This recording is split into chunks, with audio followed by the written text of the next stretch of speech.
bringing you info at the speed of now. What's today's instant insight? If your CPU is at 100 C at idle, it's a serious overheating issue, possibly due to poor cooling, dust buildup, or thermal paste degradation.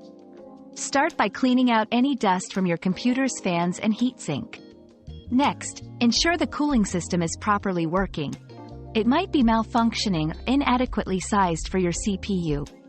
Lastly, consider reapplying high-quality thermal paste to improve the thermal interface between the CPU and its cooler. Monitoring software can help pinpoint if specific processes are overheating the CPU, but at idle, these physical issues are the most likely culprits. Your daily dose of discovery ends here, but the journey of learning never stops. Subscribe and join us again for more answers tomorrow.